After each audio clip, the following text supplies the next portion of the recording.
Welcome back to the channel. So, YouTube embargoes has been lifted for all the content creators and stuff that got to play Veilguard early. IGN is dropping more stuff as well about the game. This is the preview of the character creator, and I do want to see it and react to it to see what the hell everybody was kind of talking about vaguely when they mentioned what the character creator was gonna be like. So sit back, relax. We're gonna watch it. There's got probably hella spoilers on the internet now about the game because content creators are just gonna make content on it. They're gonna clickbait titles, all those things. So you gotta watch out for that. But I am gonna react to this. I don't know how much other Dragon Age content I'm gonna react to. Not sure yet, but make sure to like button, subscribe, because Our gods are back. I'm here for it. Our gods. Does it only have HD in this motherfucker? Y'all ain't got 4K? Damn, IGN is so garbage, bro. From playing Dragon Age: The Veilguard. Get out of here. I played a hefty 7 hours of BioWare's first original game since Anthem in 2019 and fourth mainline installment in the Dragon Age series, starting with the prologue and later loaded into several different saves. As a longtime fan, what I'll say is 10 years is a very long time, but it hasn't been that long. The Veilguard hasn't disappointed. Character creator and combat. We've already seen combat, so like. I've never seen this before. There's something kind of exciting about it. She's exactly Now, PV. I could talk to you about the combat, and I will, or the gorgeous locales, that's coming too, or the way it felt to see Varric and Solis again. Hey, Chuckles. Hope I'm not interrupting. Nobody cares about Solis. I don't care if she's a Solis fan. Nobody give a fuck about this nigga Solis. He's trash. Or I could. I skip do wanna straight see to this, the though. character creator and start with. There's so much hair. Look, I loved Dragon Age Inquisition. Dragon Age. Fans have long acknowledged. This fucking character creator was so bad, nigga. It was so fucking. It was so bad. But I mean, this was like. I think this was a 360 game, wasn't it?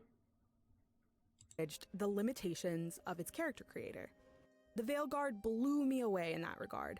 After the lackluster options of the last entry, it's wild to see what we've got to look forward to. I mean, it was a 30 360 options game. for kunari and 88 for non-kunari, complete with gorgeous physics as Rook scurries around Northern Thetis.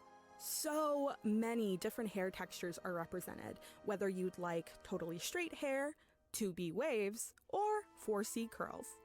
In making my character, I was drawn immediately to a long braid that whipped around as quickly as I did. Okay, this kind of clean. Kunari horns also see a massive improvement. With 49 unique styles, options range from large and imposing to decorative or even asymmetrical. That said, yes, their foreheads can look pretty jarring. I played as a Kunari mage during most of my preview and will It's say a I got Kunari. used to look pretty quickly. They motherfucking Dragon Age head is real Veilguard big. actually only marks the second game of the series where you can play as a Kunari, so the odd imbalance of forehead versus face feels like stylistic growing pains. I remain curious about whether more time with the character creator might help. See, the only thing about the Kunari that make their head look so big is that they have a basic human body. Like, remember, every Kunari up into fucking Inquisition was massive. Even Stenaz was big as fuck. Even though he looked like a normal nigga back then. But then when you saw Dragon Age 2 and the Era Shock and all the Kunari that you fight, everybody was big as fuck, bro. So the fact that Kunari are just normal sized people when you play as them is a part of the problem of why they look like that. Because it's not like the Kunari look bad. Like they're horned people with spiky ears, gray skin, but they're not big. So if your Kunari was a big ass person, it would make more sense. But since they look normal size and their head is still proportionately Kunari, they look weird. The air shock of Dragon Age 2 is, Because look at this in my nigga. opinion, This nigga big as fuck.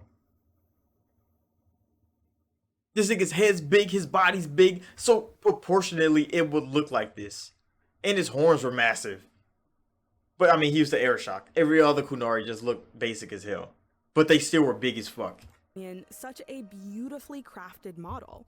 And I would love to be able to create a kunari rook that feels as memorable. You're not the air shock. You won't never look that good. What the fuck? You could look like Sten. Every nigga look like Sten. Every nigga don't look like the air shock.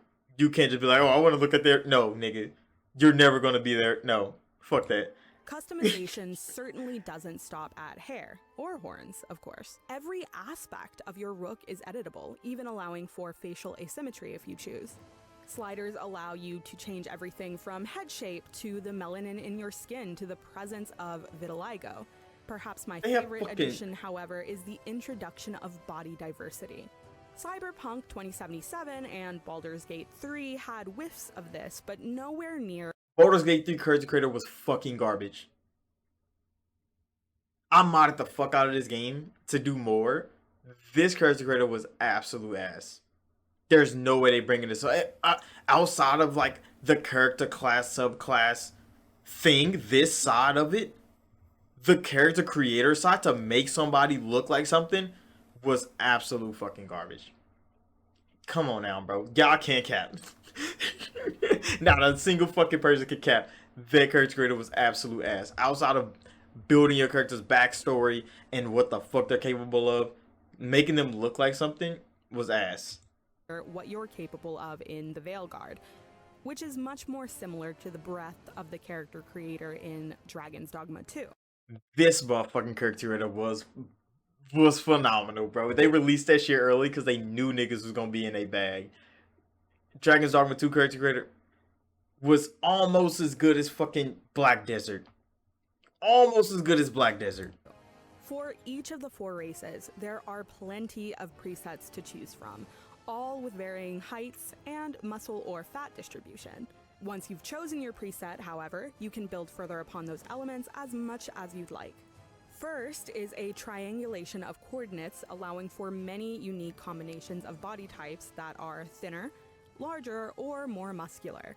Height sliders are fun, especially when it means watching my particularly short elf ruin years of Solas's ritual planning by pushing over a statue. The options feel almost endless. There's even a glute slider. And yes, every game needs a glute slider. One hell of an ass. All it's not enough though. Only scratching the surface. It's not Dragon's Dogma 2. Facial hair, makeup, scars. That's not enough.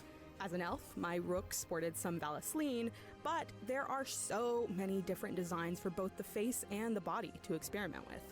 While I didn't spend very much time exploring customization for the Inquisitor, I just know we'll all get the chance to make them in the way we've always imagined. It's good to see you again. Also, it may be a relief to some of you to know that Veilguard abandons the awful green lighting of Inquisition's character creator. This fucking character creator was instead horrible. Allows you to cycle through several lighting options. Who the fuck did this? And they put this in the video. This is what I expect from niggas when they play Souls-like games. When they play Souls games from Miyazaki, this is what comes out. Fucking horrific beings. This is a Dragon Age game. And somebody was like, yeah, I'm about to make a fucked up nigga, bro. I'm just about to make a fucked up. In service of creating rooks that look just as good in gameplay as they do when you create them. And this nigga nose is broken. Combat, meanwhile, was a refreshing change from Inquisition. My go-to class has always You're been missing. Mage, God and damn. Even as a Knight Enchanter, I often felt like I was standing in one place holding down the left trigger. This felt like a return to the pace of Dragon Age 2, with innovations that improve upon the experience of battle overall. You know Dragon Age 2 The Veilguard introduces a new and Dragon Age Origins got the same combat, right? Featuring an orb. I like how they act like it's not like that. Combat.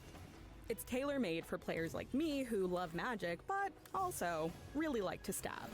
That shit's actually kind of far. I'm not even gonna fake it. During my preview, I played through the prologue and then dropped forward into various points of Act 1, So I really got to quickly experience the progression Rook and their companions can go through as fighters. Have to fuck We around may with not that be able class, to take bro. control of our companions this time around, but the Veilguard really encourages strategizing with them.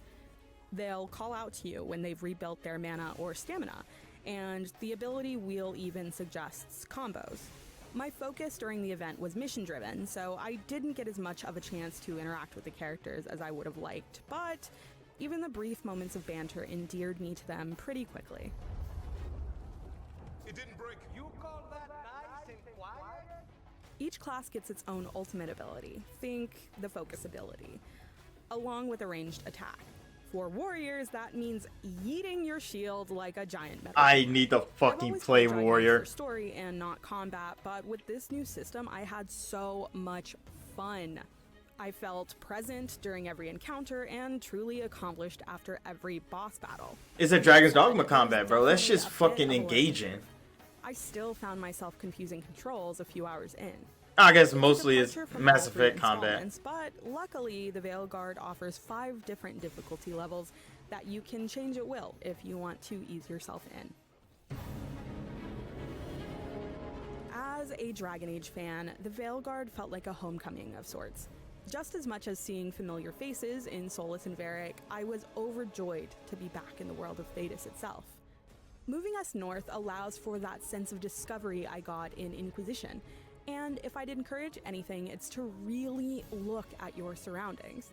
Not only are there small environmental puzzles to entangle, along with small and effective moments of visual storytelling, but the horizon is full of breathtaking scenery that drives home the scale of these locations I've personally always wondered about. One new locale, for instance, is a gorgeous underwater prison called the Ossuary. I won't spoil what you're there to do, but the design alone makes it one of the most memorable moments I've had in any Dragon Age game. Even Underwater after hours prison of is gameplay, outrageous. I still felt like I could have played for many hours more. That's where they put the I'm dark spawn. optimistic about the Veilguard and excited for it in a way I haven't quite felt about another game in quite some time. If you'd like to see even more of the game, check out our exclusive IGN First coverage, which features even more gameplay and deep dives on Rook's companions. Is this the opening sequence? What the fuck is this? And for everything else in the world of video games, stick with IGN. Who the fuck shot an arrow at you?